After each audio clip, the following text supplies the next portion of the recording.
Ebro in the morning on Hot 97. Ebro in the morning, Laura Styles. What's up, beautiful lady? Hi. How are you? I'm and Jew chains in the building, Rosenberg with his jewelry on. Fridays.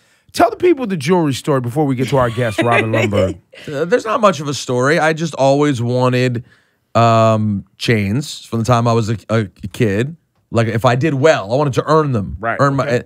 And then at some point, Cast One put a battery in my back and was like, "Yo, you need to get these. You need to get some whatchamacallit medallions." He was like, "You need to get a WWE logo now that you work in there." And he put the battery in my back, and I was like, "You know what? The medallions are a bit much, but I am gonna get the jewelry." And then I liked the idea of having it from a coding standpoint, like being at WWE and ESPN.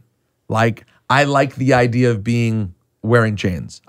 There's not another white person in the building in Bristol who you're going to ever see wearing chains. Yeah, I don't rock the chains. I got a Fitbit, Russian face like an oligarch or something. So that was the whole story behind it. Yeah. And then Robin Lundberg on the show. Give it up for her. No longer with ESPN. You were one of the...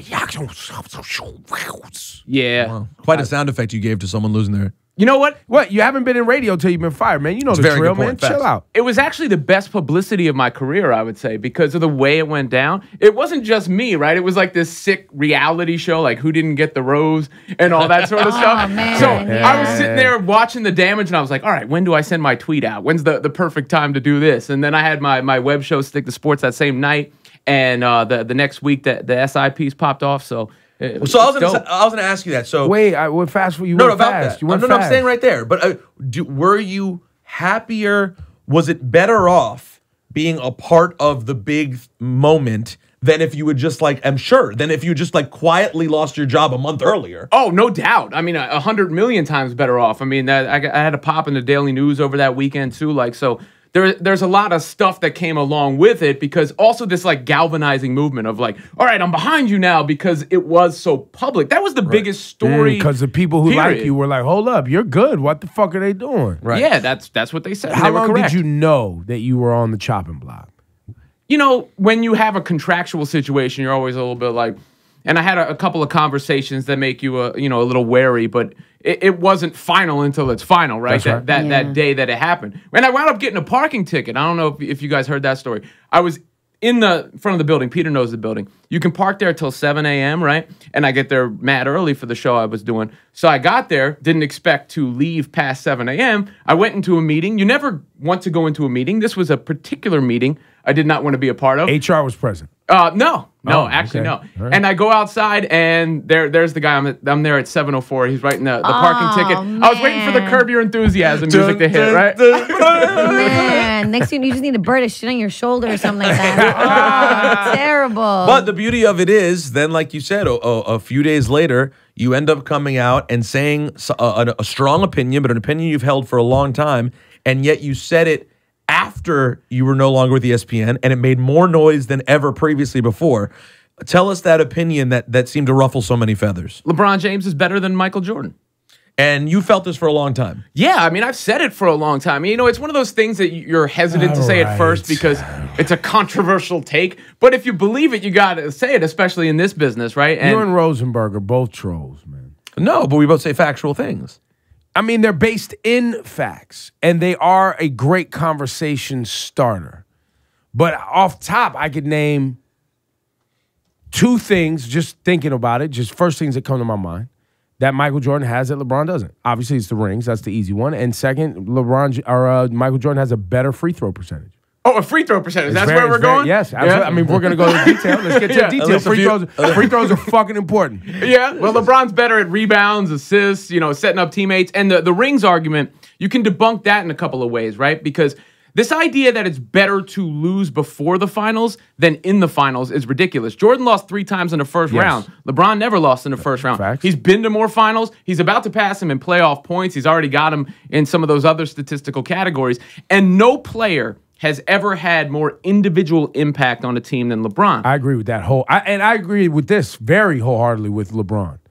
LeBron is miles beyond Jordan when it comes to leadership qualities, just as a general human being. Right. You know what I mean? Like, just miles beyond Michael Jordan.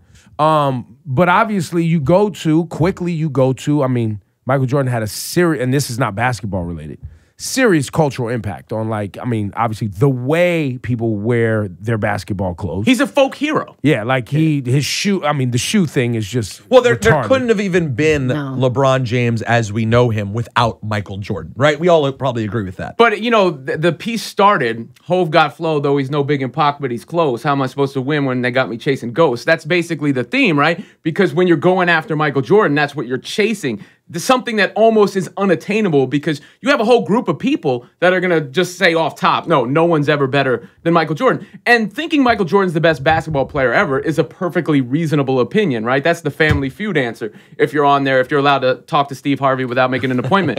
But, you know, like, that's the Family Feud answer there. But that doesn't mean it's unassailable. That doesn't mean you can't make an argument for LeBron. And LeBron has the genetic gifts, like, that you just can't teach. And then he also has the basketball IQ. He's a genius on the basketball court. And he also has what, and because I know we're going to jump to the Hove-Kendrick comparison.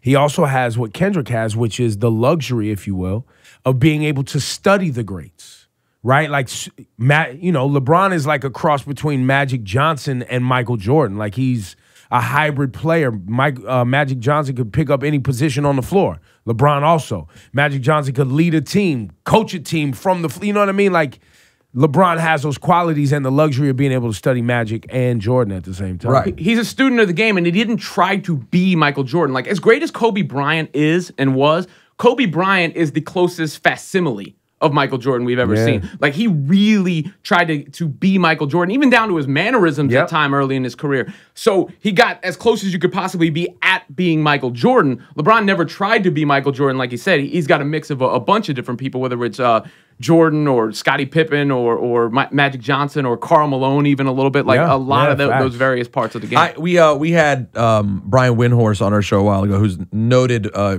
LeBron stan, among other things. On which show? On K Show. Okay. So I don't know Brian Windhorst. Windhorst, you've seen him on TV many times. He's covered LeBron since high school. So he is the LeBron whisperer to a certain extent. And I said to him, and of course he ardently disagreed, but this is one, and I don't have a necessarily set opinion. I'm somewhere in the middle about Jordan and LeBron. Yeah. I think you can make the argument a couple of ways, but I think LeBron will end up being greater when it's all said and done. But I said one part that I do find harder with LeBron, and we said this after his amazing performance a couple weeks ago, is he doesn't have, to me, the same stack of incredible playoff performances that you look at and go, oh, dear God, did that just He happen? just beat the 73-win Warriors coming back from 3-1. Just recently. That was an unbelievable moment. But I'm talking about these games. We always look at the That's marketing, man. What it's about Game not. 6 against Some of that is Boston? marketing. Game Some 6 of that against is Boston and marketing. Game 7 against Detroit. Yeah. Those are the games that you go, oh my God. But I felt like, and maybe it's because I was younger. Again, maybe it's just the association. Well, and that's what I mean Jordan, when I say it feels like, marketing. had Like, tons. that's just embedded in our psyche, like these great Jordan things. Look, and I still don't think LeBron has surpassed Michael Jordan. I'm not saying that. But it is definitely a time to start having that conversation. Which brings us to the Kendrick Hove conversation. Yes. Because it's not about him being better now. It's about starting the conversation. Yes. You were among the people you tweeted me, and when I said the Kendrick thing, you just tweeted me a picture of Hove. Yeah. Just kind of a light gif of Hove. So what's your take on Hove versus Kendrick and where Kendrick fits in the conversation? Well, I think Kendrick is working his way into the conversation, and I think Damn is, I used it before we were recording, his magnum opus, right? It's that perfect combination of hunger and polish, like where they meet, where he knows how to put out a great record, but he still wants it really bad. And I think that's the album that turned him from, like the hip hop star / cool with the cool kids to a mega star. And it's a great record. So it puts him into any conversation you want to have. But you're talking Hove, man? See that? So then you do the same thing about that people do with Jordan, but you're talking Hove. So, but let's do it though, because if you look at LeBron and Mike, okay, MJ, right? Has the let's go with the things that aren't basketball that are like cultural kind of, did they make I'm trying to be like LeBron movie yet. They made a Like Mike movie. Like, you know what I mean? About a little kid who want, That's one of the Michael movies. Yeah, a one of, right? Then you have like the Bugs Bunny shit, the Space Jam shit, yeah. right? Then Jay-Z you have- ghost wrote for Bugs Bunny and Space Jam. Is that true? Also, yeah. Wow, full circle. Yeah, There you go. Then you have obviously the fact that Jordan, the sneaker thing is just like, I don't even know how that Yeah. How to ever- qualify that, yes. Like I don't, but the cultural impact, right? Hove has that cultural impact where literally at a point in time when Hove said stop wearing throwbacks. What was the line? I forget the line. Like I don't wear jerseys. I'm 30 plus. Give me a crisp pair of jeans and a button up. right? Yeah, Boom, right? People started doing that. Right? I know. You know what I mean? Like that is things that don't have a metric associated with it other than just like cultural impact that do go into the conversation of the meaning of someone. But also and with what the they whole do. LeBron and Jordan, LeBron is one of has spoken out about social issues and been passionate about what's going on That's in why the it makes communities. him miles ahead of Jordan as a Jordan, human. it took him forever. He must just have done did. like recently just did. Just said something. And yeah, he Yeah, didn't really some- even And he speak didn't out. say He just that like much. Something. released a statement. And I think he donated money to like I think was it Black Lives Matter? Maybe. He Maybe, did some but sort of then donation. he also donated to the police department. So he Yes. was like, okay, let me make sure I balance it out. Yes, he's always been that guy. Well, look, it has been said that Michael Jordan off the court and maybe even on the court is a piece of shit. That's I've been heard said. that too. It's been said. I don't Well, know I mean, Mike. I've never had any interaction his with him. classic But line about politics was that Democrats and Republicans buy sneakers. And that sums up who he is sort of as a get guy. this money. Let's get this money. That's what Michael and was. he had off the court problems, the gambling, Yes. right? Well documented, right? Punching teammates. You know what was it? I think Bill Cartwright said something to him. If you do that again, you know, I'm gonna hurt you. Like so, like he punched Steve Kerr. That's the one behind the scenes. He used to try and take Scottie Pippen's money on bets before games. So yeah, like that whole cutthroat competitor thing that became part of his legend. Also, one of the reasons you might not want to be like chummy with him unless Meanwhile, you're taken care of. LeBron's having dance battles in the locker room Yeah, and yeah. like chumming it up and laughing and being a great team leader, right? Like, and that's why I said LeBron is miles ahead of Michael Jordan as a human being. Yeah, no, I think that part of the conversation, the ship has sailed. And yeah, Horace Grant, when he was here, told us a story about him punching Will Perdue. He listen, that part's not even close. It's only about a basketball thing. Now, speaking of basketball, let's get to this year. We were talking about it earlier on the show today. I mean, you are a huge basketball fan. How much, and you have 2 little children, how much of these dreadful games have you been able to push yourself through so far in the playoffs? Well, yeah, it's been a little tough, especially in the second round. And the real problem here, people are going to talk about the super teams and all that stuff, right? But that's gone on forever in the NBA. You can't complain about the super teams now and then be like, I loved Bill Russell. I loved when Magic Johnson and Larry Bird met in the finals every single year. I love the Jordan Bulls who won every single That title. Lakers team, 1980, 81, 2, whatever it was, Yeah. was so stacked, bro. Yeah, I mean, you talk about they had Magic and Kareem Abdul-Jabbar on the same team, and people act as if that wasn't a super team. It's a great point. But one of the problems right now, I think, is the proliferation of the three-point shot. It's taken at such a high volume that one team is when they're clicking, it makes the margin of victory. We just huge. said that. We just said that today. I asked if that was the issue. He said, "Is that the issue? With whichever team is on from 3 wins by 30 points." Yes, that is the issue, I think. That's a really interesting point. God, bro, look at you. I mean, I know a couple of things. My Lord. No, but it's very interesting to put it that way. I didn't think about the fact there really have been super teams forever. It's just, of course, people preferred their super teams. No, it was better when it was Jordan and Pippen versus Thomas and Dumars. Shaq and Kobe. I mean, Shaq like, and Kobe. the In real the talk, entire NBA Penny and history. Shaq. Spurs. The Spurs had super teams, Yeah. guys. David Robinson, Tim Duncan. Who was running point at that time? Avery Johnson. But later, like Leonard, Parker, Ginobili, and Duncan. Those are 4 Hall of Famers on the same team. On the same team. It's not like that wasn't a super team too. Now, maybe the way they got there wasn't the exact same, Well, right? yeah. People Well, were more and- offended by the way Kevin Durant went to Golden State. And the way LeBron went to Miami. yes. That was what sort of changed it. That set it off. The decision was a big. How do you now? I know you probably have. How do you view the decision and how it affected LeBron's lore? I think the decision is one of the best moments for the NBA in history because of the attention it drew. Everyone had an opinion on it. And my favorite thing about the decision is find me one person who was complaining about it before.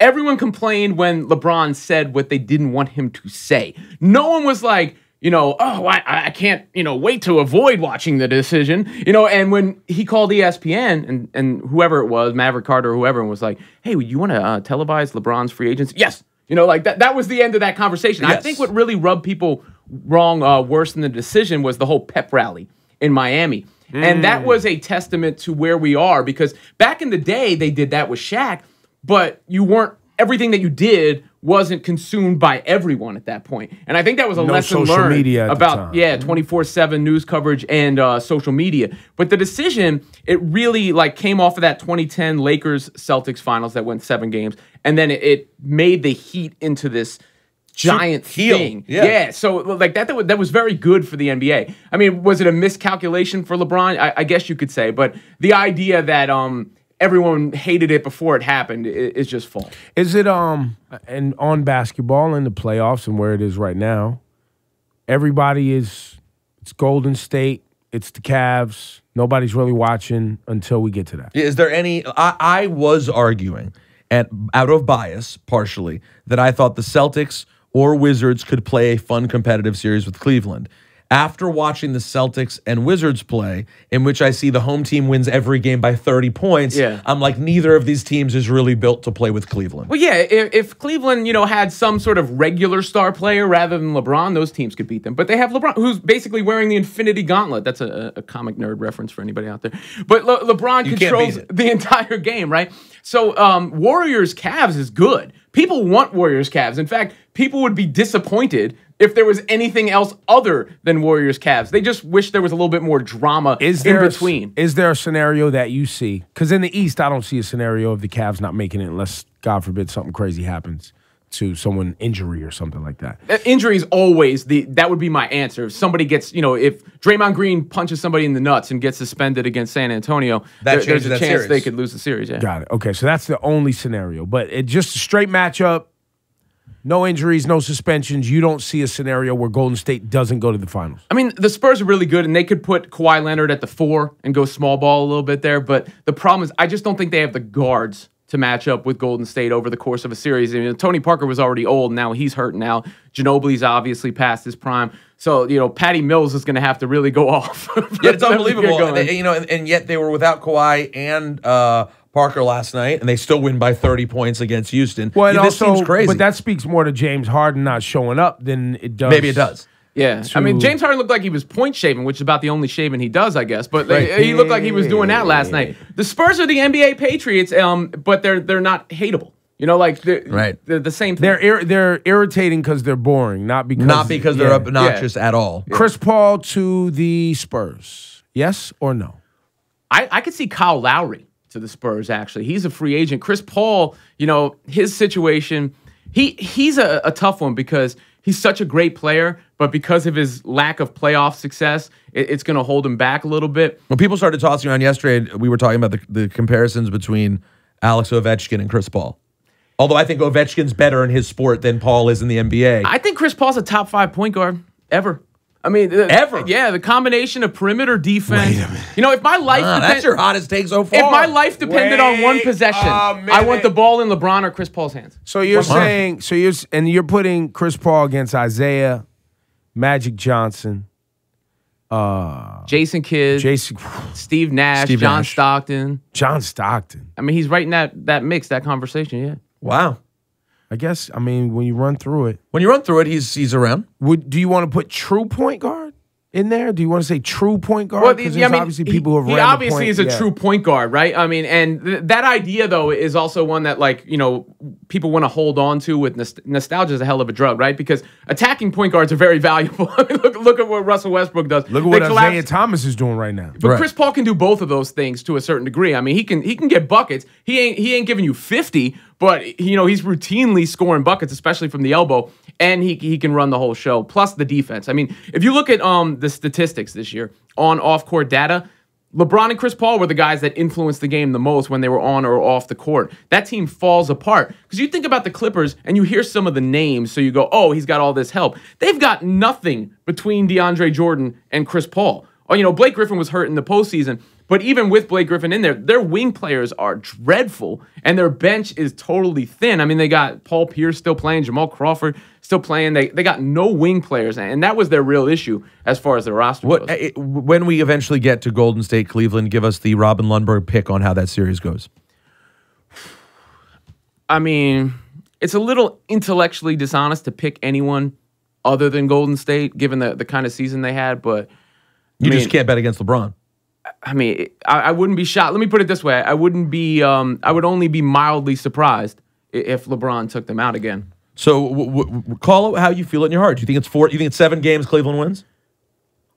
That's sort of where I'm at because I can't believe how people continuously think they'll lose. You know what? I'll say LeBron wins now because it'll look better later and no one will criticize me. Right, and by the way, hold on. Let me give you some advice. Yeah. It's like me and Kendrick. Just go all the way in. Yeah. Like, just say all the time. You're the LeBron.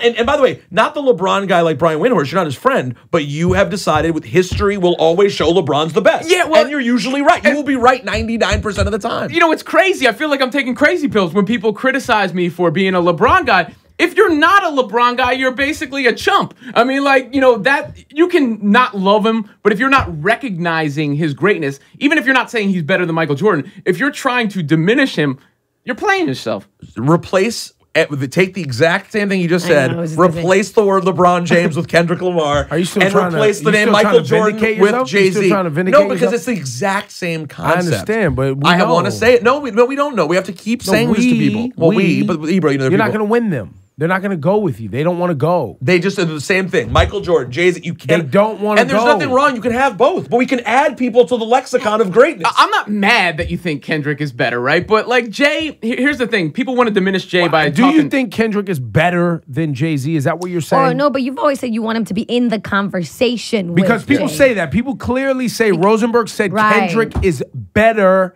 than Jay-Z. Is that what you're saying? I think Kendrick's a better rapper. Yes, that doesn't mean I think he's greater than Jay-Z. I thought you said he had a better live show than Jay-Z. He also has a better live show than Jay-Z. What makes him a better rapper? Just to me, apples to apples, hearing skill set, what they're capable of doing, what they're capable of talking about in a cool, interesting way.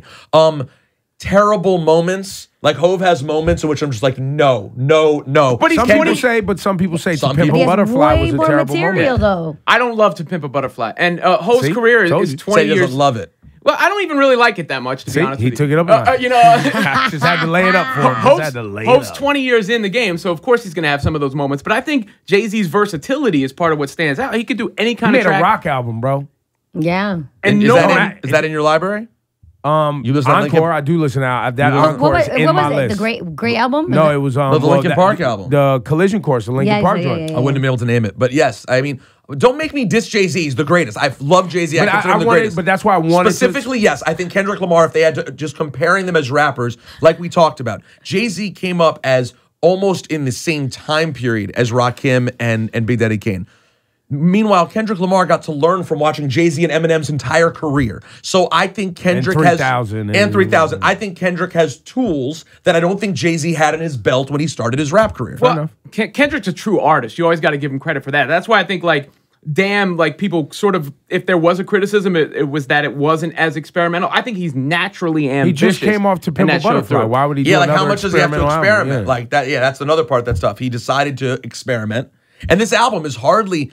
sounds like everything else. No, I agree. Right? That's what I'm saying, because he naturally is ambitious. But it has elements of everything. It has elements of Good Kid, Mad City. It has elements of Untitled Unmastered. It has elements of To Pimp a Butterfly, all on the album. You know what's interesting, by the way, this live show? Like, I don't know if Coachella was the same show as Rolling Loud, but did he start out doing like a bunch of random stuff? Like, no. He came out at Rolling Loud and he did, like, one of his first songs was Levitate off Untitled Unmastered. Levitate. No. Did he start with the Kung Fu whole thing? And I don't remember the song. He started with Kung Fu, but then he got into Levitate. Then he went into all of his features. He did a bunch of features, Goosebumps, etc. Although he didn't do Classic Man, which I was surprised by. Did a bunch of his features, and then he went into Damn, and then he started hitting, after some Damn cuts, he'd hit Good Kid, Mad City hits. I mean, but that's what usually artists do, a nice little mashup of everything. Maybe he did that. I don't remember. Okay, so it described, because I still haven't seen him live right now. I've seen Kendrick before. Just see it. No, don't overhype it. But wait, because he's saying he has one of the best live shows now, so I want to know what makes it so amazing. Okay, so you have... So it's just Kendrick on stage and his energy. His band is behind him, but you can't see them. He stands out on the stage by himself. It's his energy. It's his clarity on everything that he does. There's no backtrack at all at any point. There's no support. Jay doesn't use a backtrack, does he? No. I don't think so. Not anymore. No. He doesn't communicate with anyone but the audience. It's the level of energy. Like, Hove show is great. And it has moments where the beats, like for example, when Jay does You Don't Know in person, it gets you hot, hot, hot. Kendrick's energy vocally, what he gives the crowd in terms of, you know, how his songs just have a lot of his songs have energy. Backseat Freestyle, Mad City. Like, these are songs that have a ton of energy throughout. So it's just the clarity, the energy, the pacing of the show. And here's the other part. It's amazing. The other part that people, you know, the reason the MJ, LeBron thing is tough for some people, the reason the Jay-Z, Kendrick thing is tough for some people, is because when you experienced Michael Jordan as a child in your formidable years, those of us that argue on behalf of Michael Jordan, we not feeling LeBron the same. It's not the same. Right. It's just not the same. Those of us that experienced Hove, and when the Blueprint album came out, and I remember Reasonable. I remember it. I lived it. I remember having Volume 2, and my dad says, "Boy, you're listening to a lot of rap these days." I'm 42. Kendrick drops Damn. I'm fortunate to be in this game where I'm looking for. That's my job, to look for these great moments. The average person isn't doing that. So when you compare something that just happened right now in hip hop, and they're taking care of their 3 kids and paying a mortgage and commuting 9 to 5 and haven't had time to listen to an album that came out a month ago. Just like they don't have time to sit at night with their boys and watch an entire playoff game while eating wings and drinking beer, because they're taking care of their kids, and they only saw LeBron's whole career has represented a different part of their life. Whereas Jordan, I watched Jordan playoff games as a kid when I had nothing. There was nothing else I could do. It was your life. My life was sitting home and watching NBA basketball. Yeah, I mean, and I guess it's each generation's guy, right? Like LeBron and Jordan could wind up being 1A and 1B. For me, Jay-Z has been literally my motivational speaker. Like, the aspirational nature of his music, not the material stuff, but that feeling of, I'm gonna accomplish anything. You don't know. I will not lose ever. You know, that's the deal. And I by the way, and that's so valid, and he's one of the reasons he's the greatest. And ultimately, you know, the way I think of Hove is as fondly as almost any artist in music. So it's a very nuanced conversation. Do I think Kendrick may be the best actual rapper of all time, a guy who combines everything perfectly? Sure. Does that mean that I enjoy his body of work more than Hove? No. They're all in the category of shit I love. You know, and they deserve to be in that category. It is time, if you do this for a living and you have these conversations for a living, whether it's sports or hip-hop or whatever you are having, to begin to have conversations about the next greats. Because what you don't want to have happen culturally for what we love is us ignore people doing great things for the things that we love. Yes. You know, when people say what Kendrick's doing, stop comparing Jordan to LeBron, it's like, that's what the point, right? Like that's why we're in sports. Same thing with hip hop. Let's get your CDs out. Let's go song for song. Yeah, right? Let's do it. and make no mistake. Look, man. I think people don't have the Steph Curry conversation enough, in my opinion, of what he's done for the sport. Oh, he's done a lot for the sport. Like the little man in basketball. People love the little men. Kids love the little men. But that, and also even, you know, I remember a time where, you know. I remember syrup sandwiches at Grandma Allowance's. That too. Or like the over dribbling and not shooting the 3, and when only power dunks mattered and none of that. LeBron has made it cool to pass. Steph Curry's made it cool to pass. Like, these things that you're taught. Like, I remember playing basketball and the coach was telling you shit. You'd be like, that shit ain't hot. That's not how you do it. You know what I'm saying? Yeah. But like, where we used to make fun of Tim Duncan for being mad boring, scoring 45 and having triple doubles. You know what I mean? Like, we're fundamentals. Like, you're looking at the Golden State Warriors where it's literally like a basketball clinic. Steph Curry's a gamma-irradiated Steve Nash. You know, and he is unbelievable in it stylistically. Like, he's like Steve Nash if he got hit by gamma rays, like the Hulk. You know, because he brings it further outside to the 3, but he also does the drive and kick stuff and can have the ball on a string the way he does. Stylistically, he's influenced the game because you already see the pickup of step-in dribble three-point shots. Now, the idea that Steph is the everyman always cracks me up because his brother plays in the NBA, his dad played in the NBA, his mom was a world-class athlete, so there's something going on there. But he was so good last year with the shot that I wondered if he had telekinesis and was controlling the ball with his mind and just would miss every now and again to throw us off his trail. Because that was sick. When it was last year was absolutely crazy. And it did change a little bit this year. But it's also because, and this is why you got to make him a part of an interesting conversation.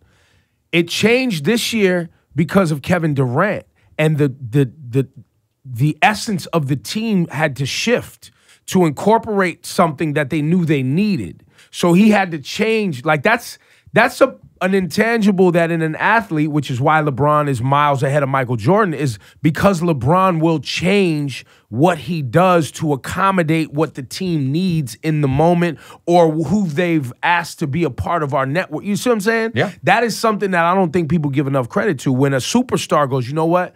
I'm going to do this a little bit different because that'll help him be great, which will now, cause a double to go over there then instead of being on me, which opens me up for a different opportunity or opens some, you know what I mean? Like that type of leadership needs to be paid attention to. Steph has that effect where, even when he's not doing anything, his gravitational pull is so huge because you even trap him up top and that opens things up for other people like you're speaking about. And sports commentators are such savage hypocrites because what was the big criticism of LeBron? That he didn't want the big shot, like that he would actually pass to the open man. And as you said, like coaches tell you since you're a kid, be unselfish, share with your teammates. So to have that confidence in your own abilities, the way LeBron and Steph both do, where cocky to a degree, which you have to be a great athlete, but also be humble enough with the syrup sandwiches and everything to give it up and share and defer to Kevin Durant and change your style of play. That's a very unique quality. Hey, Robin, where can people follow you and hear all these hot takes, et cetera, et cetera? Robin Lundberg on Twitter, robinlundberg.com. You can check out. I'll be on